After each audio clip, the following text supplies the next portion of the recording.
እንዳትናቁ ከፈለጋችሁ እግዚአብሔርን አክብሩ። እውነቴን ነው የምነግራችሁ። ሰዎች እንዲያከብሯችሁ ስለለፋችሁ አያከብሯችሁ። እግዚአብሔርን ካከበርን ግን ምንም ሳንናገር ያስከብረን። ሰዎች እንዲያከብሩን ግን ጓደኛ በማደራጀት በማስፈራራት ምን በማለት ማክበር አይቻልም። ሰው ተገዶ ካከበረ ዘወር ብሎ ያዋርዳል። ወዶ ካከበረ ግን ክብሩን የሚቀንስበት የለም። ስለዚህ ምንድን ነው የሚያደርገው? መወደድ፣ ባለሟልነት፣ ግርማ የሚሰጠው እግዚአብሔር መታየትን፣ መደመጥን፣ መፈራትን፣ መወደድን፣ መከበርን፣ መዘመድን፣ ዘመድ ዘመድ መባልን፣ በየሄዱበት ወዳጅ ወዳጅ መባልን የሚሰጥ እግዚአብሔር ነው። በየሄዱበት መጠላት የሚመጣው ደግሞ ከየት የተነሳ ነው?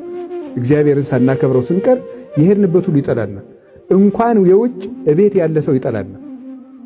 እግዚአብሔር ቅዱስ ዳዊት እግዚአብሔርን አላከብር ሲል የገዛ ልጁ እንዲያዋርደው ነው ያደረገ።